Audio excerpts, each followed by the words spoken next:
house was still that evening, the kind of quiet that wraps around you like an old quilt. I sat in the living room, a soft throw blanket tucked over my lap, the fireplace spitting little bursts of warmth into the air. The glow danced across the walls, painting shadows over the faded plaid sofa and the oak coffee table my husband had refinished years ago. A cedar-scented candle flickered beside me, its woodsy tang mingling with a hint of cinnamon, filling the room with the comfort I'd come to crave in this little suburban corner of the world. Outside, the autumn wind rustled the last stubborn leaves clinging to the trees, but in here it was just me and the crackle of the logs. I shifted, adjusting the blanket, my fingers brushing the worn edges where the stitching had started to fray. It was a Wednesday night in October, one of those moments where time slows down and lets you breathe. I just settled in, letting the day's noise fade, when the front door creaked open. I didn't need to look up to know it was Lucas. His footsteps had a rhythm, long strides, a little heavy, like he was still figuring out how to carry that tall frame of his. At 18, he was already a head above me, broad-shouldered and lean, with a mop of chestnut hair that always looked like he'd just rolled out of bed. "Hey, Avery," he mumbled, his voice low, barely cutting through the stillness. I glanced over, expecting that easy grin he usually wore, the one that reminded me of his father when we'd first met. But tonight, it wasn't there. His hands were stuffed deep into the pockets of his gray jacket, his shoulders hunched like he was trying to shrink himself down. He crossed the room and dropped into the armchair across from me, his hazel eyes darting to the floor. I set my mug of tea on the table, the steam curling up in lazy wisps. "Hey, Lucas, everything okay?" My tone was light, but I watched him close, the way you do when you sense something's off but don't want to spook it out of hiding. He shifted in the chair, the leather creaking under his weight. "Yeah, I guess." His fingers fidgeted with the zipper on his jacket up and down, a nervous little dance. Then, after a beat, he exhaled, sharp and quick. "Actually, can I talk to you about something?" I straightened, patting the cushion beside me. "Of course. Come sit." My voice stayed warm, inviting, the way it always did with him.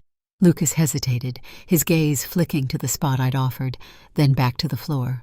Finally he stood, slow and deliberate, and sank into the sofa a few feet away, keeping that careful distance he'd started putting between us since he turned 18. The fire popped, sending a spark skittering up the chimney. I waited, letting the silence stretch, knowing he'd fill it when he was ready. He ran a hand through his hair, pushing it back from his forehead, and I caught the faint flush creeping up his neck. "It's about Claire," he said finally, his words barely above a whisper. "My girlfriend." I nodded, keeping my face neutral but attentive. Claire was new, bright-eyed, blonde, the kind of girl who laughed too loud and made Lucas light up in a way I hadn't seen before. "Okay, what's going on?" He swallowed, his Adam's apple bobbing. "We've been, getting closer. And I think she wants to—" He cut off, his cheeks going redder than the embers in the grate. "I've never done it before, Avery, and I'm freaking out. What if I mess it up?" For a second, I just looked at him, this boy, man, really, who'd been part of my life since he was knee-high, all scraped elbows and muddy sneakers. Now here he was, teetering on the edge of something big, and turning to me like he always had. My heart swelled, a mix of pride and something softer I couldn't quite pin down. "Lucas," I said, leaning forward just a touch, my voice steady as the flame beside us.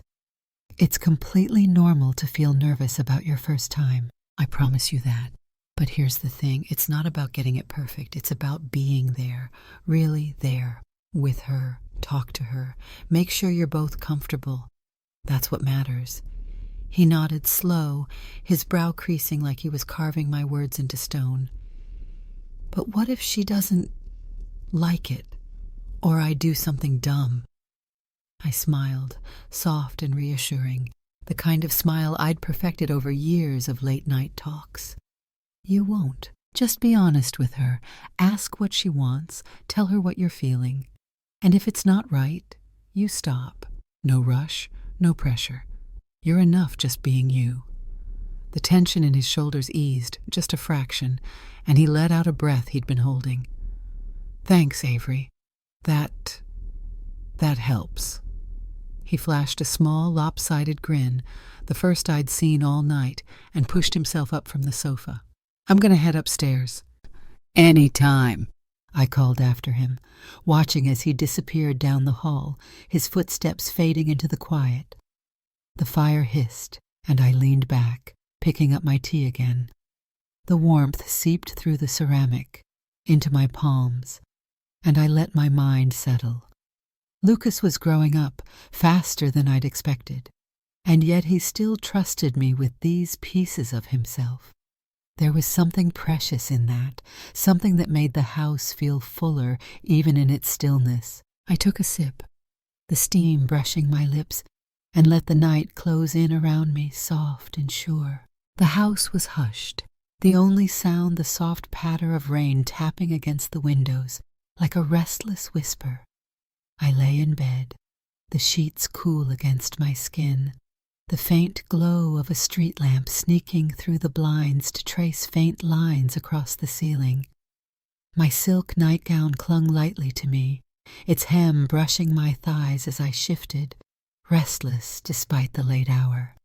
The day had slipped away, but my mind wouldn't settle. It kept drifting back to Lucas, his hunched shoulders, the way his voice had cracked when he'd spilled his fears to me earlier. That nervous flicker in his hazel eyes stuck with me, tugging at something deep in my chest. I pulled the blanket higher, my fingers grazing the smooth fabric, and let my thoughts wander. He'd always been an open book with me, ever since he was a kid trailing mud through the kitchen, chattering about baseball cards and scraped knees. Now he was 18, all height and quiet strength. But tonight he'd been so small, so unsure. There was something stirring about it, the way he'd trusted me enough to lay that vulnerability bare. My hand slid up, tracing the edge of my collarbone, and I pictured him sitting there on the sofa, his broad hands fidgeting, his hair falling into his face. What would it be like, I wondered, to ease that worry out of him completely? To be the one he turned to, not just with words, but with something more? My breath hitched, a shiver running down my spine as my fingers drifted lower, brushing the curve of my stomach through the silk. I imagined him here, hovering uncertainly, his voice low and hesitant, asking me for guidance. The thought was gentle, fleeting, a whisper of his hands reaching out, tentative but warm, his eyes searching mine for something I couldn't name. Heat bloomed under my skin, spreading slow and steady, and I pressed my palm flat, letting the rhythm of my pulse guide me. It was wrong, I knew it, a line I shouldn't cross even in my head. But in the dark, with the rain drumming its soft song, it felt like a secret I could hold just for a moment. I stopped myself before it went too far, guilt curling tight around the longing, and rolled onto my side, the sheets rustling as I tried to shake it off. Morning came too soon, the gray light filtering through the curtains as I stood at the stove, flipping pancakes. The kitchen smelled of maple syrup and butter, a sweet haze that clung to the air. I heard Lucas before I saw him, his heavy steps dragging down the hall slower than usual. He shuffled in, his hoodie slung loose over his frame, hair still mussed from sleep. "Morning," I said, sliding a plate across the counter with a warm smile. "Pancakes?" He grunted a thanks, grabbing the plate and slumping into a chair at the table. His eyes stayed on the food, fork scraping the edge like he was carving out a distraction. I watched him over the rim of my coffee mug, the steam curling up to fog my view. He was quieter than yesterday, no trace of that lopsided grin he'd left me with. "Sleep okay?" I asked, keeping my tone easy. "Yeah," he muttered, not looking up, his fork stabbing a piece of pancake and holding it there, suspended. I waited, expecting him to say more, but he just chewed in silence, the clink of his fork against the plate the only sound between us. Something was off. I could feel it in the way he held himself, like he was folding inward. The next few days were the same. Lucas left for college each morning with a mumbled goodbye, his backpack slung over one shoulder, and came home in the evening like a shadow slipping through the door. He'd head straight to his room, the soft thud of the door closing behind him cutting off any chance for talk. I'd call out, offering dinner, meatloaf one night, chili the next, but he'd wave it off with a flat, "Not hungry, Avery, or I'll grab something later." From the kitchen, I'd hear the muffled strum of his guitar through the walls, a low, mournful sound that made my chest ache. I tried reaching out.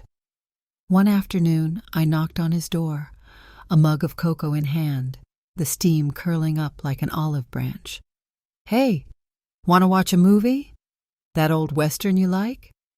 He cracked the door, his face half hidden in shadow, and shook his head. "Not now, Avery. I'm fine." His voice was dull, distant, and the door clicked shut before I could argue. Another night I suggested a walk around the block, the air crisp with fallen leaves, but he just shrugged. "Maybe tomorrow," he said, already turning away. By the end of the week, I couldn't shake the weight of it. Lucas had always been alive, laughing too loud, filling the house with his energy.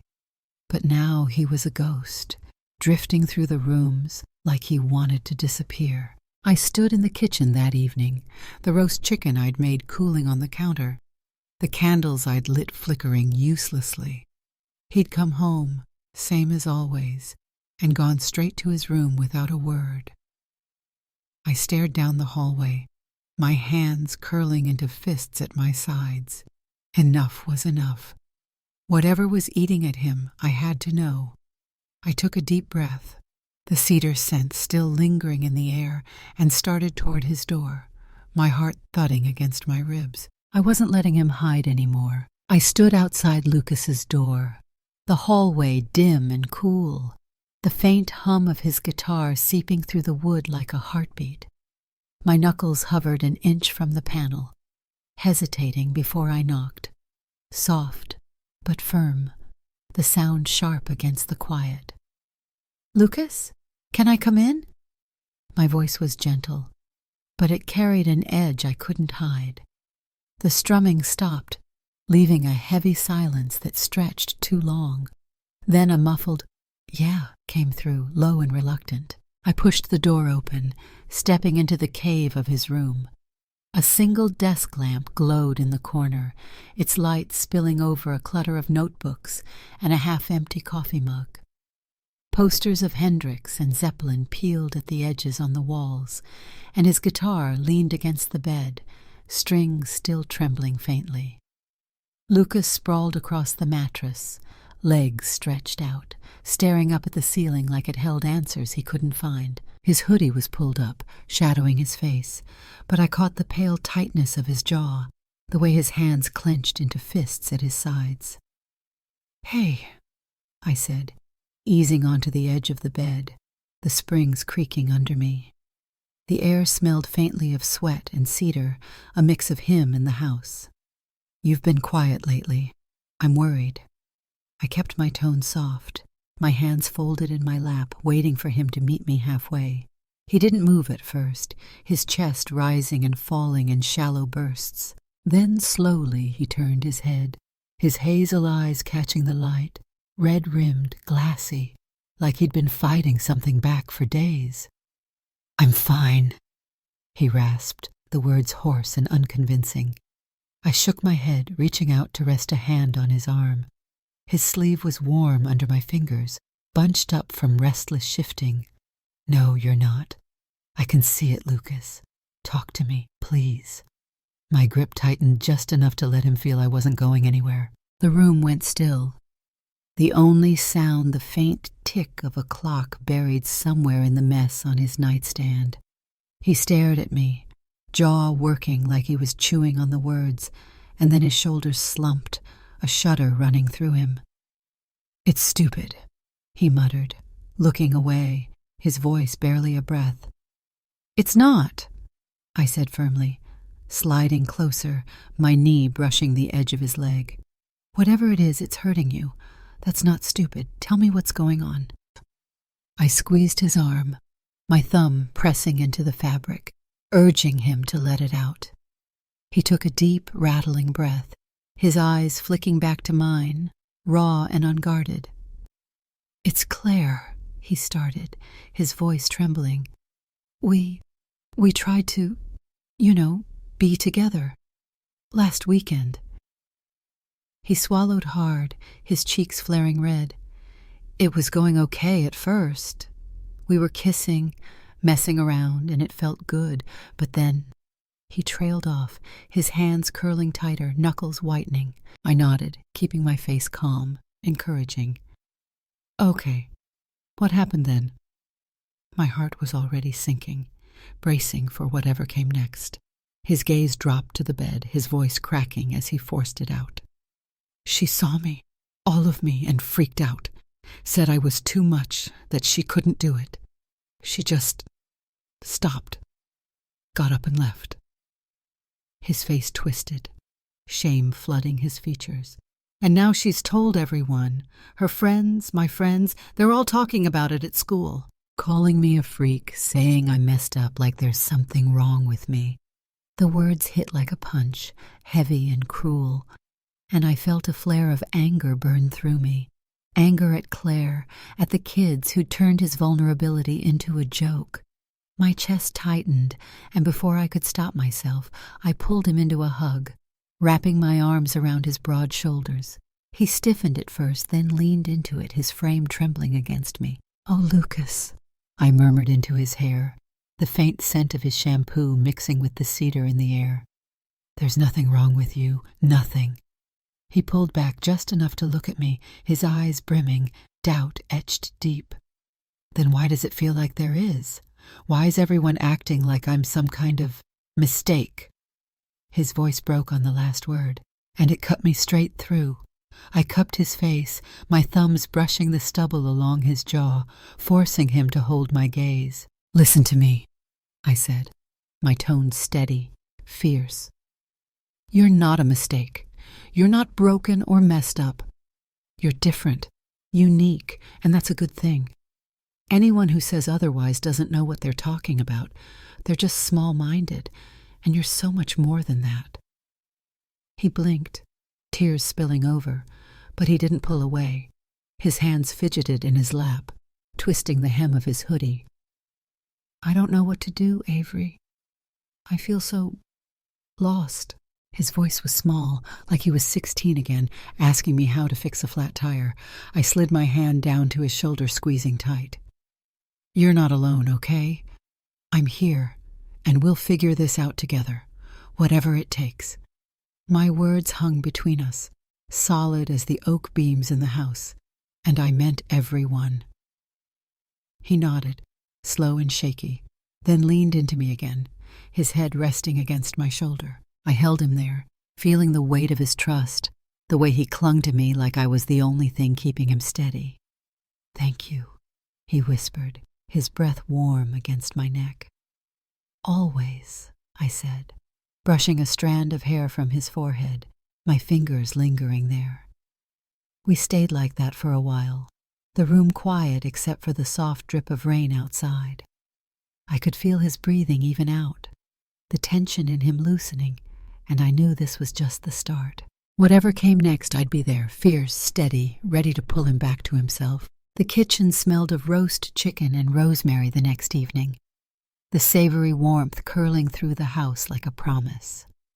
I'd spent the afternoon fussing over the meal, Lucas's favorite, mashing potatoes until they were smooth as velvet, setting the table with the good plates, the ones with the chipped edges we only used for special nights. A few candles flickered in the center, their glow bouncing off the glassware, turning the room into a pocket of amber light against the autumn dark outside. I wanted it to feel safe, easy, a place where he could breathe again.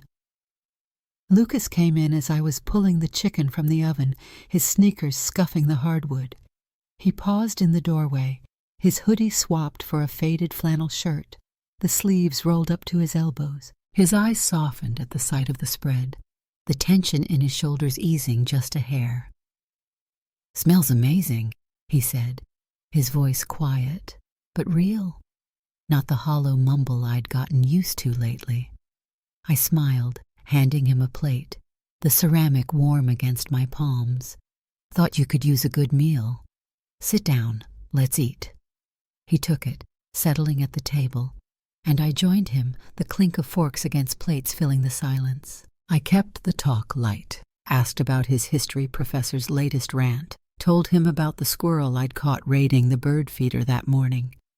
He cracked a small laugh at that, his hazel eyes catching the candlelight, and by the time we'd cleared our plates, the air felt lighter, looser. After dinner we drifted to the living room, the fire already crackling in the hearth. I sank onto the sofa, patting the spot beside me, and Lucas hesitated, his hands shoved into his pockets before he dropped down next to me.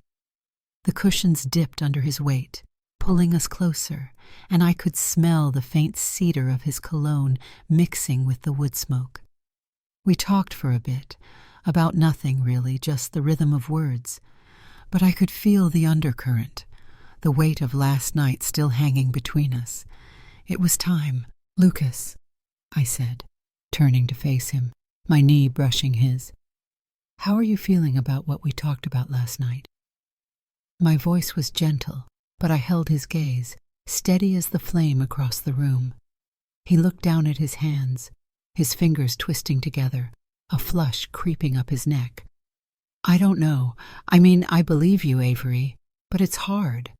Everyone's still talking, and I keep hearing it in my head what they're saying." His voice was low, frayed at the edges. I nodded, my chest tightening. "I get that. It's tough to shake. But sometimes the only way to push past it is to face it, to see it for what it really is." I took a breath, choosing my words like stepping stones. "What if you showed me? Not to make it weird, but so I can tell you, really tell you, there's nothing wrong. Just honesty, no judgment." His eyes snapped up, wide and startled, a flicker of panic crossing his face. "Avery, He stopped, swallowing hard, his hands clenching into fists on his thighs. I reached out, resting a hand on his arm, warm through the flannel. "You don't have to. Only if you're okay with it. You're safe with me, Lucas. Always." My voice was firm, a tether in the quiet. He stared at me, his breathing shallow, then gave a small, jerky nod. "Okay." He stood, his movement stiff, and fumbled with the waistband of his jeans, his cheeks burning red. Slowly he pushed them down, just enough, his eyes darting anywhere but at me. He stood there, exposed and trembling, like he was waiting for the world to laugh again. I kept my face calm, my breath steady, even as my heart thudded. He was more than I'd expected, but that wasn't the point. It was the way he shrank into himself, braced for rejection. "Lucas," I said, my voice soft but sure, "there's nothing wrong with you. Nothing. You're exceptional. You should be proud of that." He glanced down, his hands twitching nervously. "But what if it's too much? What if no one—" His voice cracked, and he stopped, biting his lip. I cut in, gentle but firm. "That's not true. It's about finding someone who sees you, all of you, and loves it. And until then, there's no shame in figuring it out yourself." I leaned closer, my tone softening. "Have you tried? Really tried?" He met my eyes, uncertain. "Yeah, but it didn't help, not enough." I paused, then nodded, my decision settling like the warmth from the fire. "Would it help if I showed you, just to get you comfortable?" His eyes widened, a mix of shock and something else flickering there. I mean, I don't want you to feel weird, he stammered. You're not, I said, steady as ever, gesturing for him to sit. He did, slow and unsure, and I slid closer, my hand resting lightly on his thigh. Relax. This is about you, about feeling okay in your own skin. My touch was careful, guiding, and his breath quickened, a soft groan slipping out as he let go. I kept it simple, focused, watching his face, tense at first, then easing, his eyes fluttering shut. It didn't take long. He shuddered, a quiet sigh escaping, and slumped back, spent but calmer. I handed him a tissue from the box on the table, brushing his hair back with a small smile. See? Nothing to be ashamed of. He nodded, still flushed, but his eyes were clearer, lighter. Thank you, Avery, he murmured, voice thick. I don't know what I'd do without you. You don't have to, I said, warm and sure. We'll get through this together. We sat there, the fire snapping softly, and I felt the shift. Small, fragile, but real. He wasn't alone, and neither was I. Morning light spilled through the kitchen windows, soft and golden, painting the countertops in a warm haze. I stood at the stove, the sizzle of bacon popping in the pan, the rich, smoky scent mingling with the coffee brewing behind me. The air felt crisp, alive with the promise of a new day, and I flipped a strip, watching the edges curl.